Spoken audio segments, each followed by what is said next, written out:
Hai, bertemu lagi dengan saya, Sarjana Boi. Assalamualaikum warahmatullahi wabarakatuh. Nah, kali ini saya akan membahas tentang saat kita berada di titik nadir dalam kehidupan. Intinya paling bawah. Kayaknya seru kalau kita bahas di sini ya. Oke, selengkapnya. Putaran roda kehidupan membuat kita kadang di bawah, kadang juga di atas. Yang banyak mengartikan hidupmu tidak hanya ada kesedihan, tapi juga ada kebahagiaan kan? Ini hanya soal permasalahan waktu.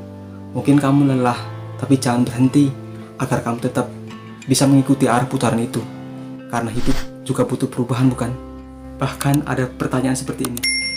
Kenapa kita harus mengalami momen-momen keburukan seperti ini sih? Dan mengapa hidup kita tak semulus cerita dalam kebahagiaan layaknya RTV? Coba, siapa yang bisa menebak pertanyaan-pertanyaan seperti itu? Bahkan di dalam teori, buku-buku motivasi, bahkan psikologi pasti semua menjawab seperti ini. Semua itu untuk membuat kita menjadi manusia yang lebih kuat dan tangguh, untuk membuat kita tahan banting, untuk membuat kita masuk ke level-level yang lebih tinggi lagi, yang pasti akan membawa hikmah yang luar biasa dalam hidup kita. Ya enggak? Itulah cobaan, itulah suatu tragedi dalam hidup.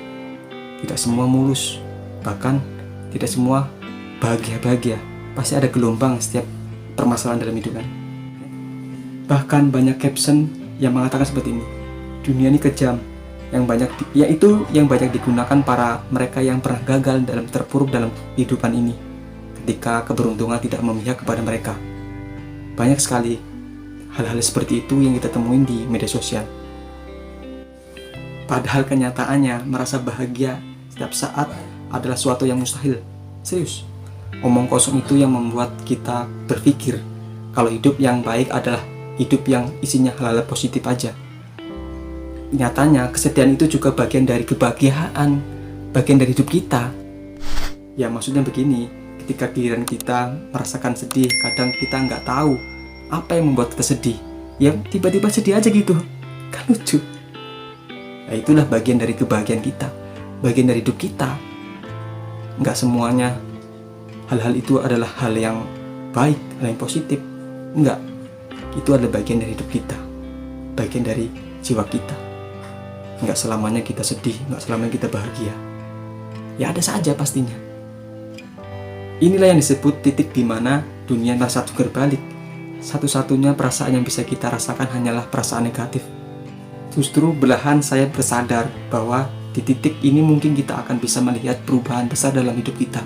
Dan yang pasti yang kita lakukan bukanlah menunggu datangnya keajaiban yang bisa mengubah seluruh hidup ini, tapi kita harus bangkit, berjuang untuk menemukan titik dari kebahagiaan ini. Nggak ujuk-ujuk langsung ada keajaiban bahwa saya harus bahagia, bahwa saya harus ini. Ya perlahan, bertahap, semua ada prosesnya. Tidak mentang-mentang saya ahli ibadah atau kamu ahli ibadah langsung dikasih mukjizat, langsung dikasih keajaiban. Itu lucu sekali. Kita harus berusaha sendiri. Kita harus bangkit melawan itu semua, melawan takdir kita. Jangan terpaku dalam hidup ini, karena hanya ada dua pilihan dalam hidup ini, antara mau dan tidak mau bangkit atau mau tetap terpuruk dalam kehidupan ini. Satu hal yang mesti kita lakukan dan kita pahami dan kita ingat, kita hanya berada di titik terendah, bukanlah di titik terakhir. Jadi nggak usahlah kita merasa bahwa kita akan hancur, akan musnah. Tapi kita harus berusaha. Kita bukan titik terakhir, tapi titik di mana kita harus bangkit. Kita harus mencoba untuk berubah hidup ini, berubah kenyataan ini. Satu hal yang harus kita lakukan, yaitu bangkit, hanya bangkit dan bangkit. Kenyataannya hidup memang demikian, pahit tapi itu obat. Merencanakan kehidupan adalah kewajiban kita dalam hidup. Memulai kehidupan membutuhkan keberanian, membutuhkan resiko. Karena konsep hidup adalah ketika kita akan bergerak, maka kamu akan menuai risiko jatuh dan bangun, di atas atau di bawah. Jadi nggak semena-mena kita harus di atas terus. Ada saatnya kita di bawah, ada saatnya kita jatuh, ada saatnya kita berada di titik paling rendah. Yaitu adalah kehidupan kita. Karena setiap perubahan hanya pemilik hidup yang berhak menentukan layak dan tidaknya perubahan itu. untuk mendapatkan perubahan yang maksimal butuh langkah-langkah kecil, butuh pengorbanan yang kecil, butuh perjalanan yang kecil. Layaknya kesuksesan dimulai hal yang kecil. Tidak mungkin kan kita mulai yang besar dulu, seolah-olah kita sanggup. Kenyataannya tidak sanggup. Jadi mulai hal yang kecil dulu, perlahan, mulai proses dari awal. Jangan memulai proses dari yang besar dulu, tapi yang dari yang kecil.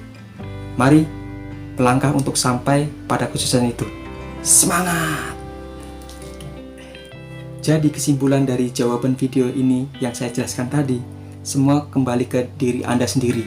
Jawaban yang muncul selalu bersifat subjektif pada setiap individu. Jadi tidak sama. Ya, setiap individu kan beda-beda. Anda bisa mengutip salah satu jawaban di atas untuk permasalahan Anda. Kalau itu tepat, ya Anda gunakan. Kalau tidak tepat, ya sudah gitu. Enggaknya saya sudah memberikan solusinya, memberikan semangat buat Anda. Hikmah yang saya jelaskan tadi sebagai jawaban mungkin banyak kekeliruan, banyak kesalahan, banyak yang kurang tepat, atau benar bagi yang bisa mengerti ini, benar bagi yang bisa mengartikan ini. Tapi semua itu kembali ke individu masing-masing, kembali ke diri Anda sendiri, kembali ke kita. Apakah jawaban ini benar atau jawaban ini bisa berguna, itu ada di diri Anda. Be smart. Mungkin video ini bermanfaat bagi kalian. Jangan lupa like, comment, dan subscribe. Itu akan membuat saya makin semangat membuat video-video yang lainnya, membuat video motivasi yang lainnya, agar kita menjadi manusia yang bermoral, manusia yang mengerti, manusia yang dapat memahami realita kehidupan ini, dapat memahami apa arti hidup ini yang sebenarnya. Oke?